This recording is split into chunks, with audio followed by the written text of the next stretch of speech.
Selamat pagi semuanya Bapak dan Ibu sekalian. Selamat datang di webinar Ramping Up the Banking Industry through Location Intelligence. Sebelumnya, perkenalkan nama saya Widi. Saya Solution Engineer di Esri Indonesia dan saat ini khususnya ada di sektor komersial tip dan lebih khusus lagi di sub-industry FSI atau banking istilahnya seperti itu. Nah, nanti selama kurang lebih 45 menit ke depan, saya akan mencoba untuk menjelaskan bagaimana penggunaan teknologi GIS ini di industri banking. Nanti setelah itu, akan ada sesi tanya jawab selama 15 menit. Silahkan jika ada Bapak Ibu atau teman-teman yang memiliki pertanyaan mengenai materi webinar atau, related dengan webinar ini, silahkan ditanyakan di kolom question, seperti itu. Pertama-tama saya mau memperlihatkan ini ada list user dari FSI atau banking industry di global. Nah, oke, udah terlihat ya. Jadi ini adalah list dari usernya financial services di global. Kalau yang mungkin cukup familiar adalah Bank of America atau ANZ Bank. Nanti juga saya akan coba menjelaskan sedikit mengenai studi kasusnya penggunaan GIS di bank-bank tersebut seperti itu. Oke, nah untuk di financial services, challenge-nya apa sih sebenarnya gitu. Jadi kalau saya, sebenarnya sangat percaya bahwa di banking ini gitu ya, ini adalah industri yang cukup kaya akan data gitu. Misalkan bayangkan saja kalau kita mau membuka suatu rekening, biasanya kita, memasukkan data alamat di situ. Nah, secara tidak sadar sebenarnya kita menambahkan data, lokasi ke si bank tersebut gitu. Jadi bisa dibayangkan, sekarang setiap orang biasanya memiliki satu rekening minimal gitu ya. Jadi akan ada, banyak sekali data alamat yang dimiliki oleh bank gitu. Nah, tapi challenge-nya adalah sekarang kalau di bank itu mungkin datanya sudah banyak ya, tapi bentuknya masih dalam bentuk tabular, seperti itu. Jadi, kalau misalkan bentuk tabular, kurang kurang, bisa dapat insight-nya gitu. Beda kalau misalkan dari tabular itu kita munculkan dalam bentuk lokasi. Nah, dari situ, itu akan membantu dari, industri bank atau organisasi tersebut untuk mengetahui misalkan, nasabahnya tuh di mana sih konsentrasinya, seperti itu. Apakah, nasabah ini paling banyak di daerah mana, seperti itu. Lalu produk yang digemari itu, apa sih, misalkan, kartu kredit atau misalkan kartu debit, atau bahkan bisa jadi deposito, seperti itu. Nah, dengan GIS nanti bisa membantu dari industri banking ini untuk mengetahui pattern-pattern seperti itu. Oke, nah sekarang saya mau menjelaskan tentang use case-nya. Pertama saya mau menjelaskan tentang global use case dulu. Di sini, kemungkinan akan saya jelaskan 2 use case ya, ada yang ANZ, dan ada yang Bank of America. Kalau di ANZ, yang kita tahu ANZ adalah salah satu bank terbesar di New Zealand gitu ya. Dia itu melakukan merger dengan National Bank. Nah, dari tahun 2002 gitu ya, selama 10 tahun mereka, berjalan dengan terpisah gitu, terpisah dari sistem operasinya seperti itu. Nah, baru di tahun 2012 mereka mau melakukan, operasi atau misalkan operasionalnya itu disatukan di bawah ANZ saja. Nah, dari situ bisa dibayangkan kalau dulu ANZ punya banknya sendiri gitu, punya kantor cabangnya sendiri, lalu National Bank juga punya kantor cabangnya sendiri. Nah, setelah disatukan pasti perlu, dilihat di mana sih daerah-daerah yang memiliki kantor cabang misalkan 2 di satu daerah yang sama. Itu kan menjadi kurang efisien ya, makanya digunakanlah GIS untuk, melihat bagaimana sih sebenarnya, persebaran dari kantor cabangnya, baik dari si ANZ tadi atau misalkan dari National Bank. Dari situ juga, sebenarnya ANZ melakukan proses ekspansi. Ekspansi dari, marketnya mereka yang tadinya hanya 70% dari populasinya New Zealand, mereka ingin mencapai target 90% dari, 90% dari total populasinya gitu. Makanya dilakukan juga ekspansi dari, branch atau kantor cabangnya, seperti itu. Itu salah satu penggunaan GIS di ANZ. Kalau di Bank of America bisa dilihat di slide sebelah kanan bawah, itu Bank of America dia menggunakan teknologi GIS untuk nge-review juga. Jadi sebelumnya, di tahun-tahun sebelumnya Bank of America ini dia mengekspansi kantor cabangnya secara besar-besaran gitu, menambahkan kantor cabang banyak gitu. Selain kantor cabang, ATM juga banyak dia tambahkan. Tapi ternyata ada kejadian resesi itu pada tahun setelahnya itu. Nah, setelah itu Bank of America harus bergerak cepat kan, dia pengen gimana caranya operational cost-nya itu dikurangi seperti itu. Nah, caranya gimana? Salah satunya adalah dengan menggunakan teknologi GIS ini gitu. Jadi si Bank of America ini punya data selama 5 tahun data historis selama 5 tahun gitu ya. Nah, dari situ mereka memproses nih gimana caranya melihat branch performance yang data 5 tahun ke belakang itu mereka munculkan dalam bentuk spasial nih. Nah, dari situ mereka mereview mana sih branch yang perform dan mana yang sekiranya kurang perform gitu. Jadi akan ada decision di mana branch-branch atau kantor cabang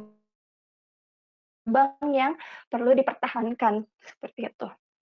Nah, kalau dilihat ini ada dari tadi peta-peta yang gerak di bawah itu. Nah, itu ada titik-titik biru tua dan biru muda di atas. Sebenarnya itu adalah gambaran data transaksi internalnya mereka seperti itu. Nah, mereka melihat banyak sekali nasabahnya yang melakukan transaksi atau misalkan pengambilan uang dari daerah yang tadi berwarna biru muda di atas. Nah, dari situ mereka mendapatkan insight bahwa, oh berarti di sini nih di daerah yang warna biru tua tadi di bawah, itu belum ada ATM di situ, makanya orang-orang ngambil uang dari daerah yang berwarna biru muda tadi. Nah, dari situ mereka mendapatkan insight, oh berarti harus dibuka ATM baru istilahnya di daerah yang banyak tadi dots-dots atau titik-titik berwarna biru tua seperti itu. Nah, yang ini.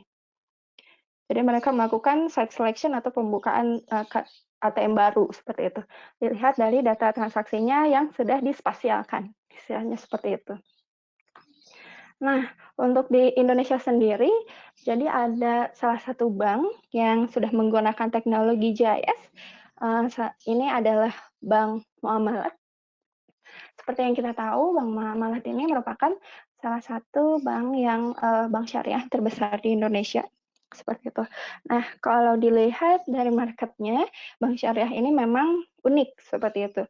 Ada target marketnya sendiri, seperti institusi-institusi Islamik gitu. Jadi sebenarnya mereka Bank Muamalat ini melakukan pemetaan aset yang mereka petakan, di mana sih ATM-nya saat ini, lalu di mana kantor cabangnya, seperti itu. Nah, dari situ mereka melihat, dibandingkan dengan institusi-institusi Islamik itu, sudah benar belum sih lokasinya gitu? Apakah si kantor cabang ini memang letaknya dekat dengan target marketnya mereka gitu. Target market itu bisa saja berupa masjid atau pesantren gitu ya, kalau misalkan untuk bank syariah. Nah, dari situ mereka menemukan temuan-temuan bahwa ada beberapa lokasi ATM yang istilahnya kurang cocok lokasinya. Nah, dengan menggunakan teknologi GIS ini, mereka memindahkan ATM-nya, merelokasinya ke tempat yang lebih sesuai. Jadi teknologi GIS digunakan untuk merelokasi aset mereka, seperti itu. Kalau dilihat impact-nya, ini untuk yang di Bank of America dan ANZ, kita bisa lihat ya dari Bank of America ini karena ada resesi yang tadinya jumlah kantor cabangnya itu ada 6.000, dia bisa dikurangi sampai 4.600 gitu. Diefektifkan dengan mengurangi jumlah branch-nya seperti itu. Lalu setelah mengurangi branch, akan ada impact untuk mengurangi operational cost-nya juga, turun sebanyak 800 juta dolar. Cukup banyak angka tersebut. Nah, setelah menggunakan GIS juga, mereka melihat ada peningkatan penggunaan ATM gitu. Yang tadinya 77%, sekarang menjadi 88%. Dan dari data yang mereka miliki dari 5 tahun historis 5 tahun itu, didapatkan insight baru yang mereka belum ketahui sebelumnya, bahwa 2 dari 3 customer dari Bank of Amerika ini masih pergi ke bank, seperti itu. Jadi, mereka mendapatkan insight bahwa, kantor cabang walaupun sekarang, serba online gitu ya, masih penting, seperti itu. Itu untuk di Bank of America. Kalau di ANZ, setelah melakukan merger tadi, mereka juga ingin melakukan ekspansi kantor cabangnya. Maka dari itu GIS digunakan untuk membuka 9 kantor cabang baru. Seperti itu. Lalu untuk cost per income-nya mereka turun dari 42% menjadi 38%. Dan dari situ mereka melihat ada peningkatan di bagian lending sebanyak 5% dan untuk di deposit sebanyak 8%. Jadi cukup powerful impact dari penggunaan GIS di bank-bank yang ini gitu ya, Bank of America dan ANZ gitu. Kalau misalkan sebelumnya orang-orang gitu ya, terutama orang awam nggak ngerti, maksudnya kayak nggak tahu sebenarnya GIS ini dipakai buat gimana sih di bank gitu, bisa dipakai buat apa gitu. Itu adalah contoh-contohnya gitu. Jadi sekarang, sudah cukup, data spasial ini sudah menjadi salah satu data yang cukup penting gitu dan bisa dianalisis untuk nantinya mendapatkan insight baru yang bisa membantu untuk meningkatkan, industri bank ini, menjadi lebih baik, seperti itu. Nah, dari tadi use case sebelumnya, sebenarnya mereka itu menggunakan apa sih gitu ya platformnya. Mereka menggunakan teknologi GIS, itu teknologi yang berbasis spasial istilahnya gitu ya. Nah, kami dari Esri itu ada satu, produk atau satu solusi namanya ARGIS Platform gitu ya. Dari ARGIS Platform ini apa sih sebenarnya? Ini adalah platform GIS yang biasanya kita sebut sebagai 3 sistem gitu. Dia menjadi 3 sistem. Pertama adalah System of Record gitu. Jadi yang tadi contohnya data nasabah yang dimiliki bank itu kita bisa masukkan ke situ. Jadi kita istilahnya menspasialkan data yang tadinya tabular menjadi data, spasial gitu. Nah, dari situ, dari system of record, kita bergerak ke system of insight. Kalau misalkan sudah didapat datanya, kita bisa melakukan proses analitik nih di sini.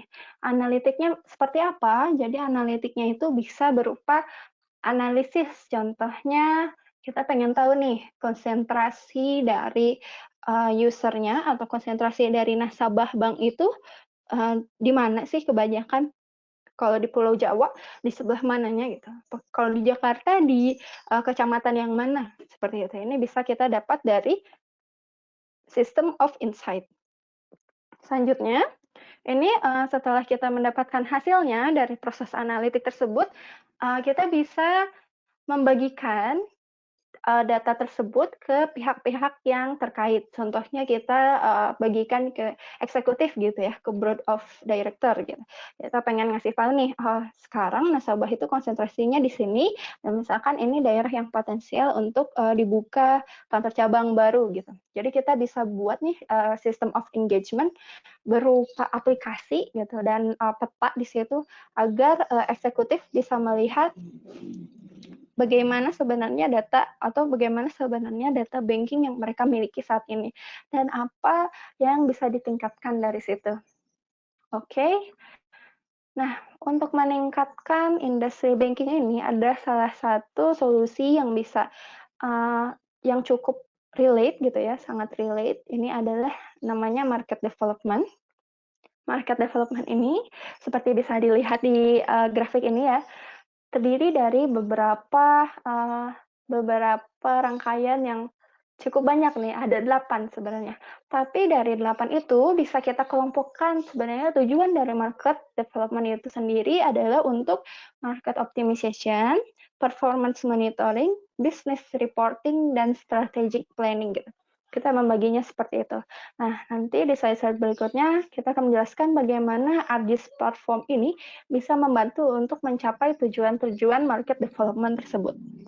Oke, kita akan coba bahas dari 1 sampai 8. Mungkin kita mulai dulu dari 1, ini adalah site collector. Site collector itu apa sih sebenarnya gitu ya. Ini adalah solusi yang bisa digunakan oleh bank untuk mengambil data di lapangan gitu. Mengambil data di lapangan itu maksudnya seperti apa? Let's say ini beberapa bank membuka booth di suatu event gitu ya, membuka ya membuka booth lah di suatu event, lalu biasanya ada form-form yang dibagikan gitu ya, form penawaran, entah itu kredit, pembukaan kredit, atau misalkan kartu lain gitu ya. Jadi ada beberapa aplikasi yang ready to use, aplikasinya Esri, yang bisa digunakan oleh bank untuk membantu proses pengambilan data di lapangan ini gitu. Jadi aplikasinya nanti tinggal di-install di mobile phone, lalu kita masukkan data-datanya di situ, termasuk ini adalah kapabilitas untuk melakukan geotagging gitu. Nah, si site collector ini nggak cuma buat tadi ya, misalkan buat ngisi form di suatu booth, bisa juga site collector ini dilakukan untuk memverifikasi aset dari suatu bank, contohnya. Kita pengen lihat nih gimana kondisi dari aset yang dimiliki bank tertentu. Contohnya ada bank yang memiliki ATM nih, ATM-nya banyak gitu. Terus ingin dilakukan verifikasi, kayak ada ATM yang rusak nggak sih gitu di sekitarnya, atau ada masalah-masalah lainnya. Jadi nanti surveyor bisa pergi ke suatu ATM langsung, dan dia bisa melakukan submit data di situ gitu ya, untuk melakukan geotagging, ini ATM yang ini sedang ada masalah, misalkan ada error gitu. Nah nanti once si surveyornya itu submit, dia nanti akan langsung datanya dikirimkan ke portalnya di AGIS Platform, sehingga orang yang ada di kantor pusat atau misalkan kantor cabang bisa langsung melihat, oh sekarang sedang ada ATM yang rusak gitu dan perlu perbaikan, seperti itu. Selain itu ya, contohnya site collector ini juga bisa dilakukan untuk mensurvei agunan gitu, agunan dari peminjaman, bisa berupa rumah atau tanah gitu. Nanti ada surveyornya yang melakukan verifikasi gitu, benar nggak sih alamat yang disubmit oleh peminjam itu betul lokasinya di situ gitu. Ini juga bisa dilakukan untuk itu, site collector. Nah, dari situ kita bisa melakukan tahap yang kedua nih, atau solusi yang kedua, namanya customer analysis. Customer analysis ini jadi bisa digunakan untuk mengetahui insight-insight baru gitu. Seperti bagaimana sih sebenarnya kondisi nasabah kita itu sekarang, di mana konsentrasinya gitu, lalu produk yang digemari itu apa gitu. Jadi kami ada business intelligence apps-nya juga. Di sini bisa dilihat, mungkin ini lebih ke statistik gitu ya, statistik, tapi kita juga memasukkan data spasial di situ agar lebih lengkap datanya, seperti itu. Jadi di sini bisa kita lihat nasabah kita tersebar di mana, atau misalkan kantor cabang kita ada di mana saja, kalau dibandingkan dengan populasi di daerah itu seperti apa gitu. Bisa dilihat di dalam solusi customer analysis ini gitu. Nah, oke. Kita masuk ke solusi yang ketiga, ini untuk site analysis. Site analysis itu apa maksudnya? Site analysis ini adalah solusi yang sebenarnya bisa digunakan untuk menentukan pembukaan kantor cabang baru gitu. Let's say kantor cabang baru itu kita harus tahu kan, nggak mungkin kita buka suatu kantor cabang di tempat yang sepi gitu ya. Itu kayaknya kurang tepat sekali gitu. Pasti ada indikator-indikator yang menjadi sukses kriterianya dari suatu bank. Misalkan dia harus lihat dulu tuh potensi daerah di situ tuh kayak gimana sih gitu. Di daerah itu seperti apa gitu.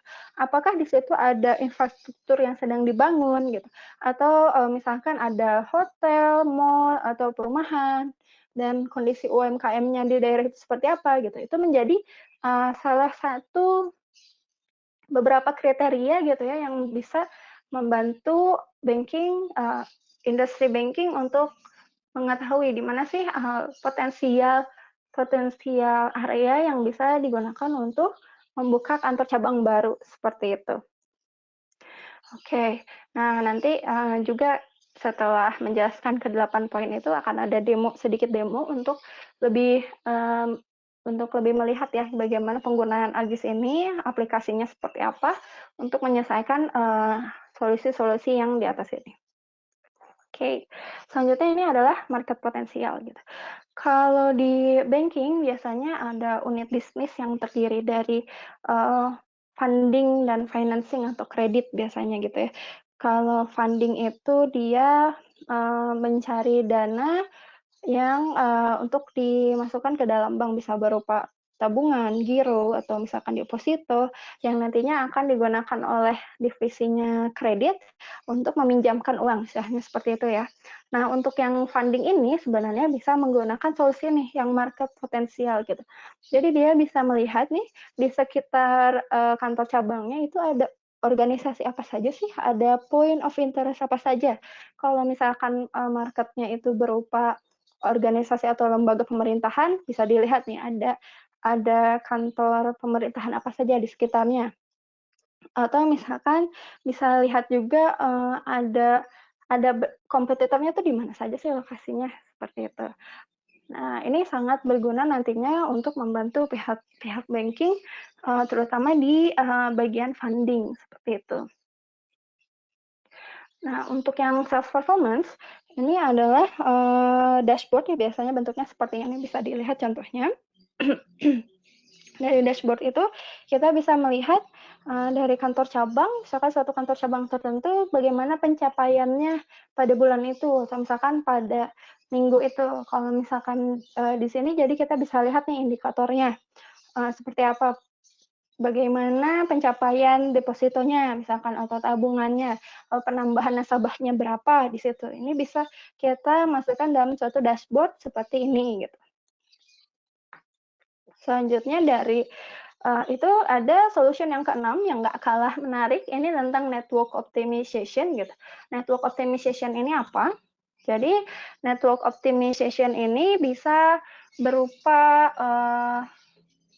solusi persebaran kantor cabang gitu. Seperti yang kita ketahui, Indonesia ini kan tersebar dari Sabang sampai Merauke ya. Jadi setiap bank itu biasanya minimal punya satu kantor cabang di satu provinsi gitu. Nah, dari situ, dari kantor cabangnya, biasanya ada kantor cabang pembantu nih, beberapa di bawahnya, seperti itu. Nah, kalau kita lihat ya, contohnya ini ada yang berwarna biru muda, terus ada yang berwarna hijau nih di sini. Jadi, mungkin secara admin ada beberapa kantor cabang pembantu, entity yang lebih kecil gitu ya, yang didaftarkan ke kantor cabang yang, dia letaknya berjauhan dari, lokasi dia gitu, lokasi kantor cabang pembantunya. Let's say gitu ya, ini ada titik nih warna biru muda di sini di bawah. Nah, dia didaftarinnya ke kantor cabang yang berwarna hijau gitu. Padahal secara lokasi itu dia lebih dekat ke kantor cabang yang berwarna merah gitu. Makanya kita bisa melakukan proses analisis. GIS ini bisa membantu untuk menganalisis di mana sih lokasi-lokasi terdekat dari kantor cabang tersebut gitu. Ujung-ujungnya ini akan berpengaruh juga nantinya ke operational cost seperti itu. Masuk ke branch performance. Kalau di branch performance ini mirip-mirip seperti tadi ya, ada dashboard juga, kita bisa melihat dari setiap branch itu bagaimana performance-nya gitu. Dari target yang sudah ditentukan mungkin sebelumnya, sekarang pencapaiannya berapa persen dari yang sudah ditentukan tersebut. Itu bisa ditampilkan dalam suatu dashboard yang nantinya dilihat di dalam suatu dashboard yang bisa diakses oleh eksekutif gitu. Jadi nanti eksekutifnya bisa mereview nih, oh ini ada beberapa branch yang dia melebihi target yang sudah ditentukan gitu. Itu bisa dilihat secara langsung gitu. Melalui grafik-grafik atau misalkan dilihat juga dari lokasinya seperti itu. Nah, bisa dilihat contohnya ya, misalkan, oh ini yang di daerah Surabaya perkembangannya pesat gitu. Untuk si banking ini penambahan customer-nya banyak sekali gitu. Termasuk targetnya sudah terpenuhi dibandingkan misalkan dengan daerah lainnya seperti itu. Jadi si eksekutifnya nanti bisa melihat secara langsung bagaimana kondisi dari perusahaannya saat itu, kondisi dari organisasinya saat itu. Termasuk juga eksekutif bisa melihat di mana saja lokasi aset dan bagaimana keadaannya saat itu gitu. Kalau tadi kita melakukan proses verifikasi di lapangan dengan menggunakan solusi yang pertama ya, site collector. Oke, tanpa berlama-lama kita masuk langsung ke sesi demo. Di sesi demo ini saya ingin mencoba untuk memperlihatkan beberapa, solusi untuk setiap tadi dari tahap 1 sampai 8 ya, topik 1 sampai 8. Nah, pertama ini untuk site collector. Jadi Esri itu punya beberapa aplikasi yang ready to use, salah satunya Survey123 gitu ya. Selain Survey123 juga ada banyak yang lainnya, contohnya kolektor gitu ya, untuk mengambil data di lapangan ini. Yang khusus untuk Survey123 ini, dia bentuknya form based gitu ya. Jadi kalau kita buka nanti yang terlihat adalah form-formnya, tapi kalau misalkan yang kolektor gitu contohnya ya, salah satu ketika kita buka nanti yang langsung muncul adalah peta gitu. Kalau misalkan mau titikin langsung, bisa pakai kolektor gitu. Nah, yang si kolektor ini kita sering sebut juga sebagai map base gitu. Nah, contohnya ini untuk yang survei 1 to 3 kita bisa lihat ya sekarang.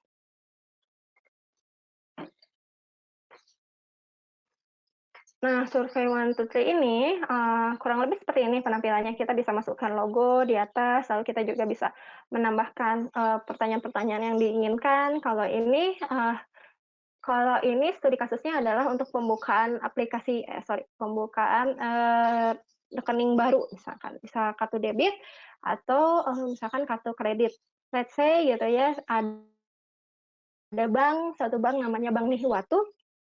Di sini dia melakukan proses pengambilan data dengan menggunakan survei 1 to 3 gitu ya. Kita bisa di sini ada beberapa data yang diambil, tadi termasuk jenis layanan, data customer, data data tempat dia kerja, lalu tadi ada juga untuk security-nya gitu. Nah, ini contohnya tadi Pak Aman Syarif mau buka aplikasi kredit. Nah, dia bisa mengisi di sini tanggal lahir, nomor KTP, NPWP, email, dan beberapa form di bawahnya nanti yang bisa dilihat. Saya mengacu kepada form-form yang biasanya tersedia, form-form yang biasanya disediakan oleh bank-bank ketika orang mau membuka suatu rekening baru, seperti itu.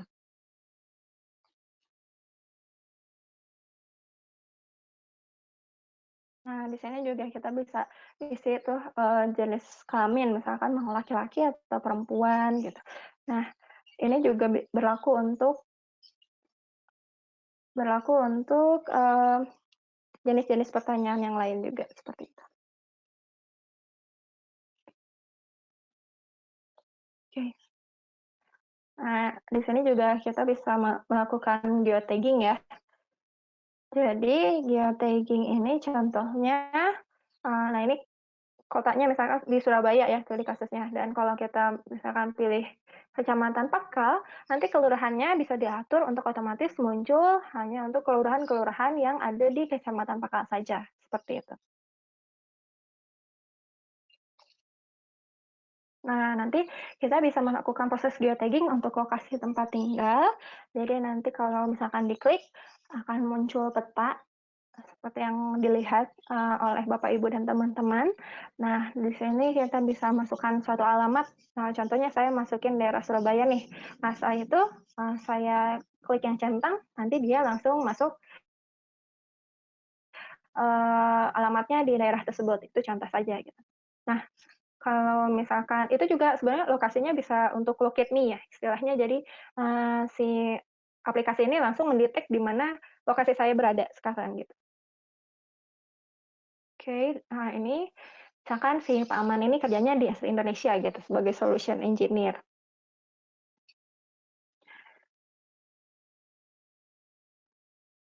Ya, jadi untuk site collector ini sebenarnya bukan cuma ini ya contohnya, bisa juga buat tadi survei nanti aset-aset dari suatu bank gitu, atau misalkan mau melihat kondisi agunan gitu, memverifikasi lokasi agunan, benar nggak sih di situ gitu ya.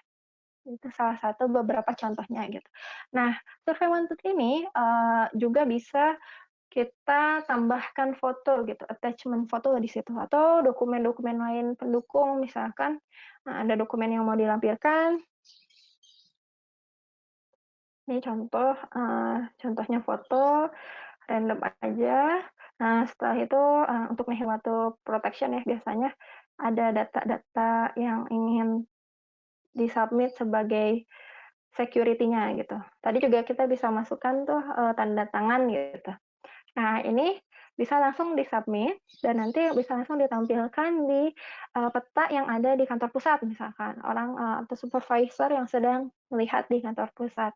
Nah, dari site collector kalau tadi contohnya ini untuk pembukaan rekening ya, kita, masuk ke solusi yang kedua.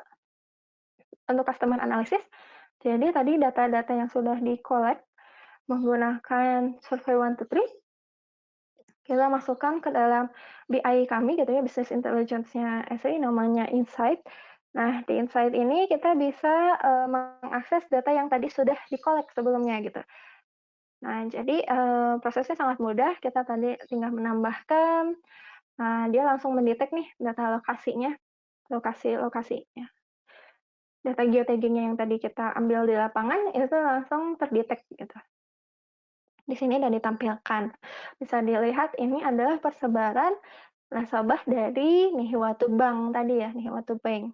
Nah, selain itu kita juga bisa melihat nih konsentrasinya gitu. Konsentrasi dari nasabahnya. Di sini kita bisa mengatur si peta ini menjadi heat map gitu. Nah, heat map, nah dari sini kita bisa lihat, di daerah sentral Jakarta, di tengah-tengah Jakarta. Nah, oke, baru muncul ya. Di tengah-tengah Jakarta itu adalah lokasi, di mana nasabah-nasabah Nihiwatu Bank ini, paling banyak gitu. Kita bisa lihat langsung di situ. Terus kita pengen tahu misalkan, berapa sih umur dari, nasabahnya Nihiwatu Bank ini gitu. Jadi, tadi kita tinggal drag and drop dari tanggal lahir yang tadi sebelumnya sudah diisi di survei sebelumnya, kita bisa lihat, oh ternyata, kalau untuk yang Nihiwatu Bank ini, customer-nya atau nasabahnya ini adalah di golongan milenial, misalkan umurnya masih 20-an, seperti itu. Bisa dilihat secara langsung insight-nya. Nah, selain itu misalkan pengen tahu nih, kebanyakan laki-laki atau perempuan sih, customer-nya Nihiwatu Bank ini. Jadi nanti kita tinggal drag and drop yang tadi, data yang sudah diambil, nah didapatkanlah insight, kita bisa bikin chart ya, di situ chart-nya ada banyak pilihannya, bisa pilih bar chart atau column chart. Nah, kalau di sini kita bisa lihat, oh untuk yang gendernya kebanyakan itu pengguna Nihiwatu Bank adalah perempuan, seperti itu. Selanjutnya untuk lokasi gitu, kita pengen lihat nih di Surabaya ini paling banyak di kecamatan apa sih, nasabahnya gitu. Nah, kalau dilihat ini pakai tree chart. Nah, di sini kita bisa lihat, oh suku Manunggal. Kecamatan Suku Manunggal adalah kecamatan yang paling banyak memiliki nasabah, nasabahnya si Nihiwatu Bank gitu. Nah, ini untuk yang kelurahan ya. Jadi kalau misalkan, kita klik di salah satu nama kelurahan, nanti dia akan langsung menyesuaikan tuh di bagian kecamatannya yang terpilih hanya, itu gitu ya, terus lokasinya di mana, gendernya apa, tahun kelahirannya berapa gitu. Jadi dia, menyambung gitu ya, tersambung dari satu chart ke map dan chart-chart yang lain gitu. Terus kita pengen tahu nih misalkan penghasilannya berapa sih, kebanyakan gitu dari nasabahnya. Kalau di sini didapatkan insight bahwa kalau nasabahnya Nihiwatu Bank ini kebanyakan berada, penghasilannya itu kisarnya antara 10 sampai 20 juta gitu. Jadi dengan, BI ini gitu ya, Business Intelligence bisa diketahui insight-insight dari customer-nya itu secara langsung, seperti itu. Oke, tadi kalau customer analysis ya. Sekarang kita mau coba untuk, membuka cabang baru nih contohnya ya, untuk site analysis. Ada satu solusi juga namanya business analyst. Business analyst ini bisa dilakukan untuk proses pemilihan data gitu.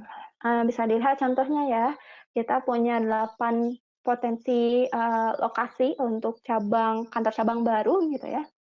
Nah, dari ke-8, kantor cabang itu delapan lokasi potensi tersebut, kita pengen lihat ada apa aja sih di sekitarnya gitu, untuk mencocokkan kriterianya. Jadi kita buffer tuh, kita buat radius dari titik tersebut sejauh 3 miles, kalau di sini contohnya, nanti bisa dikonfigur juga, misalkan sejauh 3 kilo atau 5 kilo gitu ya. Dari ke-8 itu, lalu kita masukkan kriteria-kriteria yang kita inginkan. Misalkan kantor cabangnya nih pengen dilihat juga luas luas bangunannya gitu. Si calon bangunan yang mau dijadiin kantor cabang ini. Dia gimana sih luas bangunannya gitu. Kalau misalkan datanya ada, jadi kita bisa masukkan juga dari data-data titik ini, atau misalkan kita ingin menambahkan kriteria-kriteria di luar data si titik tersebut gitu, data gedung-gedung tersebut. Contohnya di sini pengen lihat di sekitar lokasi tersebut ada berapa restoran di situ gitu. Apakah cukup ramai di situ, ada berapa restorannya, jadi kita bisa masukkan nih kriteria restoran, contohnya. Lalu juga selain itu bisa kita tambahkan juga data-data yang lainnya. Ini tergantung dari kriteria sukses dari setiap bank, seperti itu bisa berbeda-beda. Ini hanya untuk contoh saja. Nah, jadi kalau dari tadi kita lihat ya, warnanya itu dia berubah-ubah. Ada yang kuning, ada yang oranye, ada yang merah gitu. Itu apa sih artinya gitu? Jadi kalau misalkan dia warnanya semakin orange atau semakin merah, itu skornya semakin besar gitu.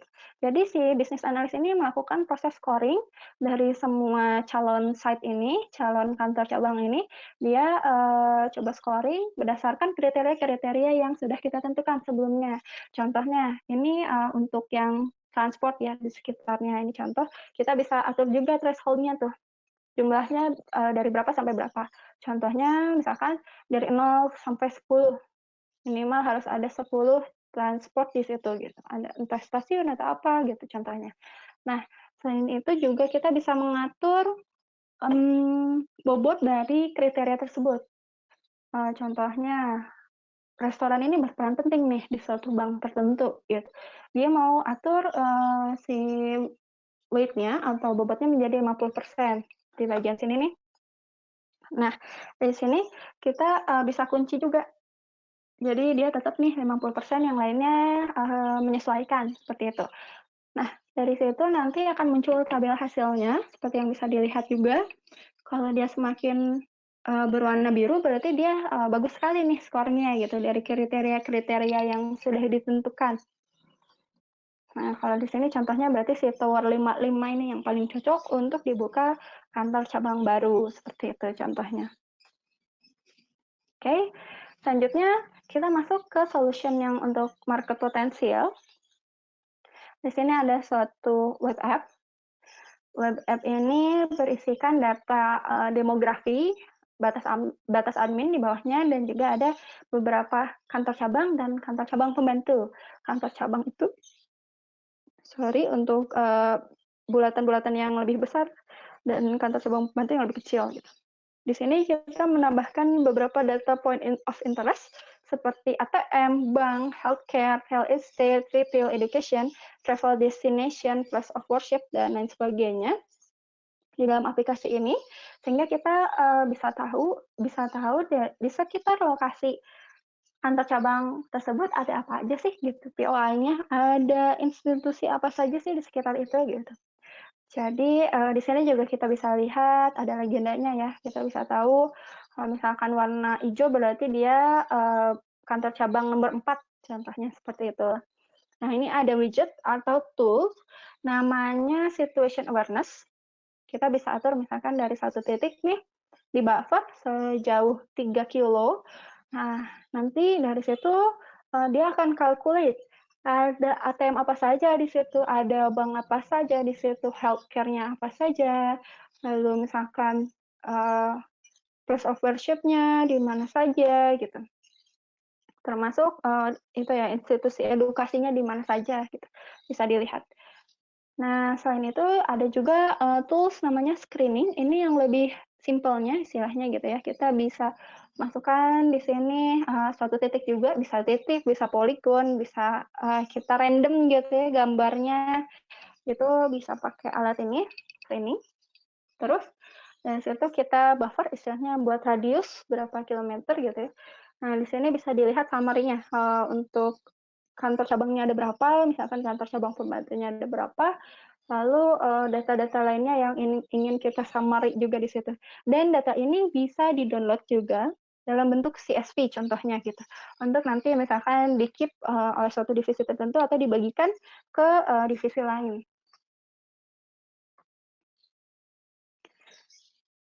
Oke, kalau tadi sudah market potensial, sekarang kita masuk ke branch performance.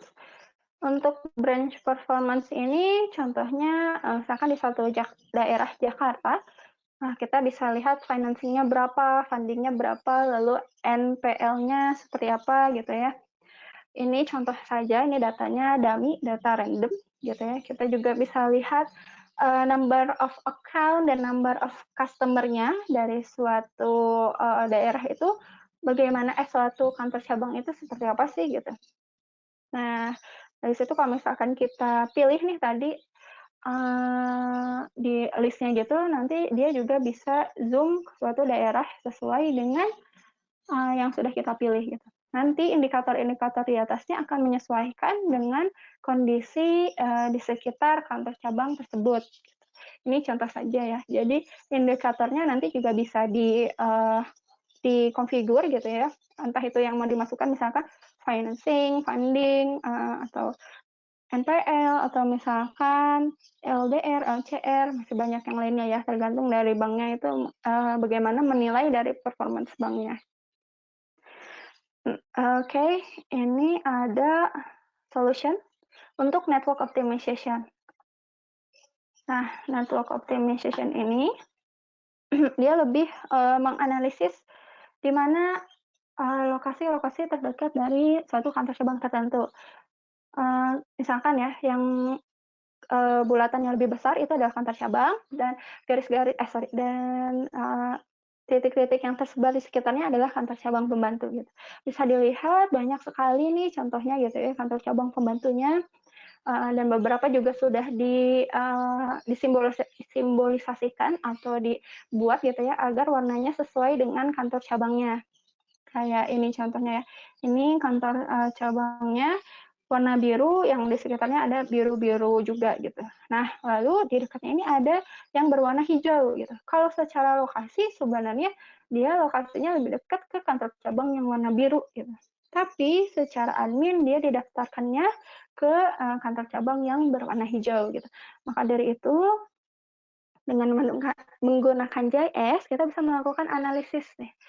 Analisis untuk menentukan ini travel time, travel distance gitu dari sini. Jadi kita nanti mencari lokasi-lokasi yang memang sekiranya lebih dekat ke kantor cabang tersebut. Oke, nah dari sini kita bisa lihat juga ya region-nya gitu. Lalu kita juga bisa on off-kan si fitur-fiturnya atau data-data yang ada di dalam petanya gitu. Ini data demografi contohnya kita coba matikan, lalu ini untuk garis-garis analisisnya coba kita matikan juga. Ini ada kantor cabang pembantu. Selain itu juga kita bisa lakukan proses filtering. Jadi kita bisa memfilter nih, pengen lihat contohnya kantor cabang A saja gitu, nih waktu A. Nah, kalau sudah di-apply, nanti dia lokasinya akan otomatis memperlihatkan daerah di kantor cabang A, seperti itu.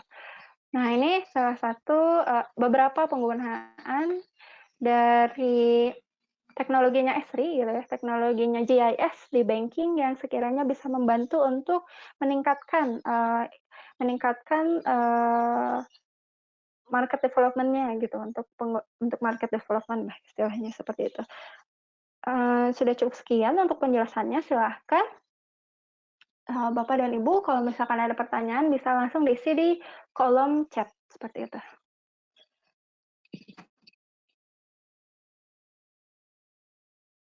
Sudah ada beberapa pertanyaan yang masuk, coba saya bantu jawab. Beberapa ini ada dari Pak Yosiandika. Di sini ada pertanyaan mengenai bagaimana cara sinkronisasi data tabular, database dengan data spasial, gitu. Lalu pertanyaannya ya, itu yang nomor satu, coba saya jawab dulu. Jadi data tabular itu biasanya kan ada data alamatnya nih. Data alamatnya bisa kita lakukan proses namanya geocoding.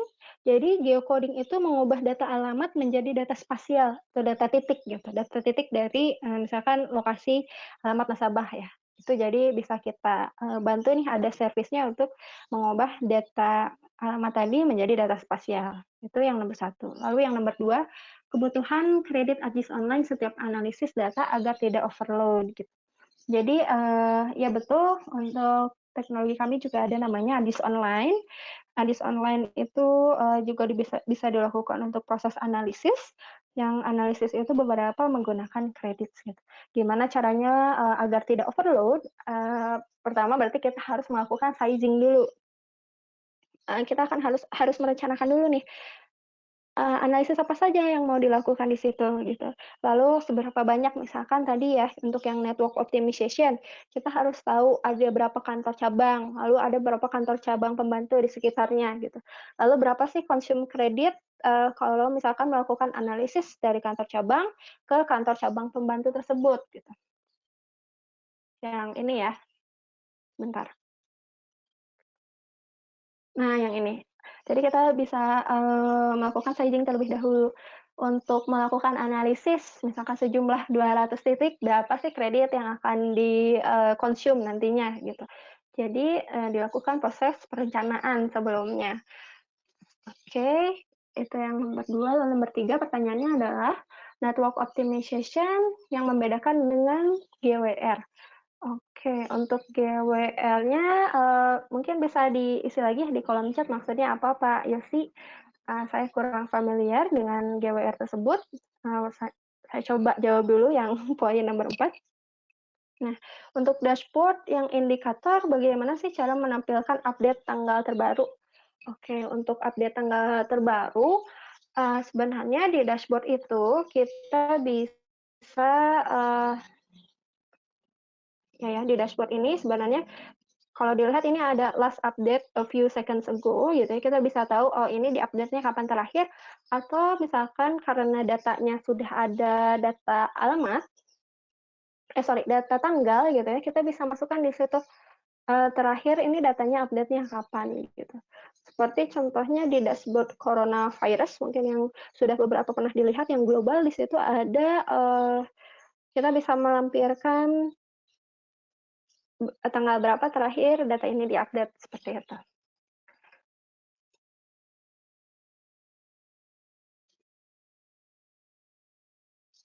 Oke, selanjutnya ada pertanyaan dari Pak Budi Rahmat Putra.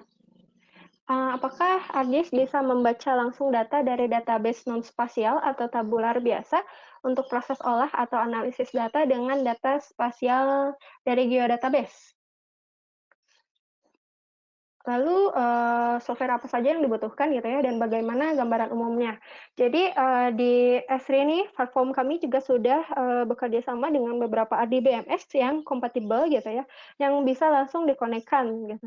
Beberapa di antaranya adalah, PostgreSQL, DB2, Oracle, Microsoft SQL juga bisa gitu. Itu beberapa di antaranya. Nanti caranya, untuk gambarannya ya, jadi akan ada, kita melakukan koneksinya gitu ya, membuat si database itu menjadi geodatabase, ada geobase-nya gitu, di dalam desktop, nanti datanya akan langsung bisa diakses di situ gitu. Bisa kita ambil seperti itu dan untuk melakukan analisis. Jadi memungkinkan ya, Pak Budi.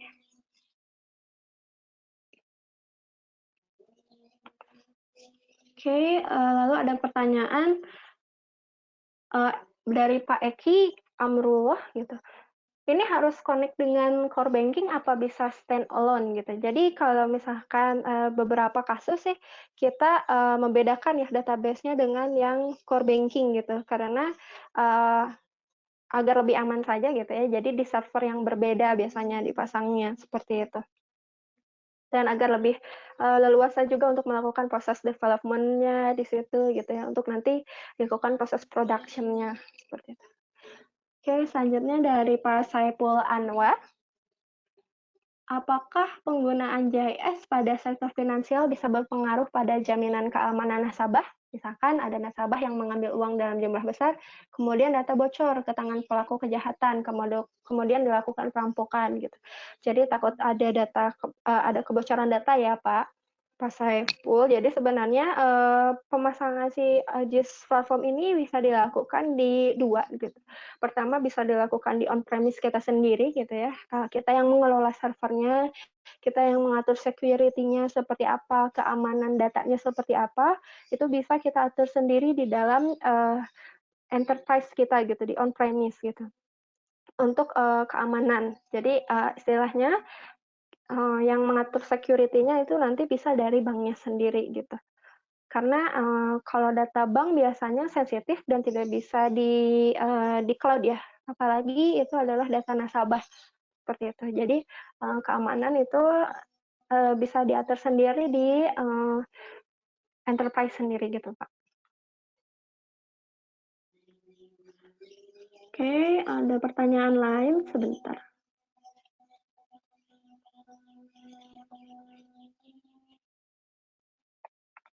Ada dari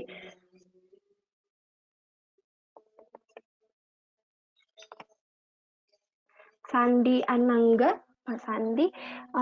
Di sini pertanyaannya adalah data sekundernya sudah input atau kita input sendiri gitu. Seperti lokasi komputer pemerintah, sekolah, bank-bank di sekitar dan fasilitas publik gitu. Nah, untuk data sekunder sebenarnya kami ada partner juga untuk penyedia datanya. Jadi istilahnya bisa kita bantu provide untuk data sekundernya. Dan nanti data sekunder tersebut, kita coba masukkan ke dalam platformnya ArcGIS gitu ya, yang selanjutnya bisa langsung diakses oleh, Pak Sandi dan organisasi, seperti itu.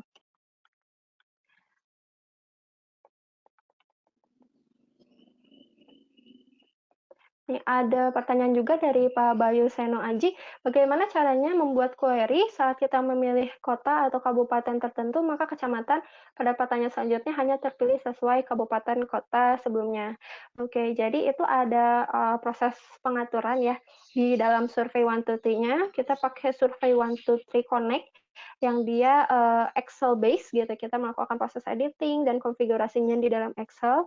Jadi nanti kita akan ada skema Eee, yang menentukan kalau misalkan kita pilih satu kecamatan, nah nanti, yang muncul adalah kelurahan-kelurahan tertentu saja. Nah, nanti untuk informasi lebih lanjutnya, saya bisa coba untuk share sih, link dari, tutorialnya gimana caranya, seperti itu. Dari Pak Bayu ya tadi. Selanjutnya ada dari Pak David. Pak David Simatupang, selamat siang. Eee Oke, pertanyaannya masih terkait dengan keamanan, di pihak bank ya. Jadi kalau keamanan itu tadi sama mungkin pertanyaan dengan sebelumnya, itu kita,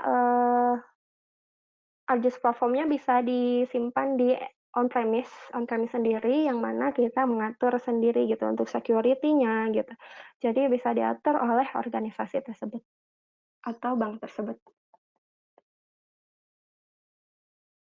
Oke, ada pertanyaan lainnya dari Pak Ridwan Arif. Bagaimana best practice sizing AD server on-premise untuk solusi banking, misalkan jumlah CPU, memori, disk, dan lain sebagainya gitu ya. Jadi, kita harus melakukan tentu saja ya sizing. Contohnya aplikasi apa saja nih, atau solusi apa aja ya yang mau dipakai di bank tertentu gitu. Nah, lalu kita juga harus tahu, berapa orang yang akan mengaksesnya gitu. Lalu termasuk data-data apa saja yang mau dimasukkan ke situ gitu ya. Nah dari situ nanti kami bisa bantu untuk, membuat arsitekturnya sehingga, bisa, mendapatkan, solusi yang optimal gitu atau istilahnya enterprise-nya itu optimum ketika saat digunakan nanti tidak down atau misalkan, malah overkill gitu ya. Kita kita coba untuk dia agar seoptimum mungkin. Ada kriteria-kriterianya sih. Oke, ada beberapa pertanyaan lagi. Nih, dari Pak Imron Ilyas, analisis jarak untuk penentuan kantor cabang tadi apakah hanya mengambil jarak lurus, tidak mengikuti lekukan jalan? Nah, tadi ya yang untuk network optimization, yang ini garisnya memang terlihat lurus karena saya melakukan, pemilihan agar garisnya, lurus gitu, tapi sebenarnya itu bisa diatur untuk mengikuti, jalannya gitu. Kalaupun garisnya lurus sebenarnya dia berisikan data, driving-nya yang mengikuti jalan sebenarnya, seperti itu. Jadi ini hanya untuk simplify untuk lebih simpel aja ditampilkannya dalam bentuk garis lurus, seperti itu Pak Imron.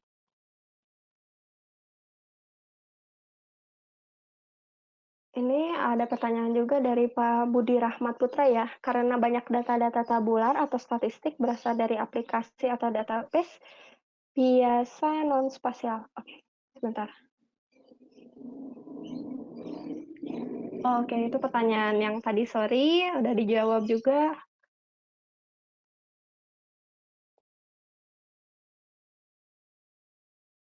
Sepertinya sudah hampir semua pertanyaannya saya jawab. Kalau misalkan tadi dirasa belum dijawab, boleh ditulis ulang.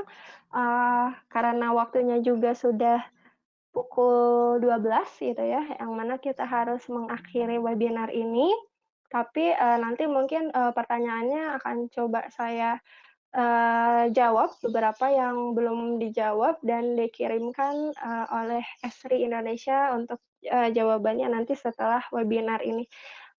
Terima kasih Bapak dan Ibu dan teman-teman sekalian perhatiannya. Jika ada pertanyaan lebih lanjut bisa langsung, tanyakan ke saya, bisa dihubungi melalui email ini wrdewi@sindonesia.co.id atau melalui LinkedIn saya, boleh di-screen capture atau misalkan difoto. Nah ini nanti oh ya sudah ada di handout juga ya. Jadi kalau misalkan ada pertanyaan lebih lanjut mengenai banking dan penggunaan GIS di dalamnya, boleh langsung hubungi saya saja. Baik, terima kasih atas perhatiannya. Mohon maaf jika ada salah kata. Sampai bertemu di webinar selanjutnya.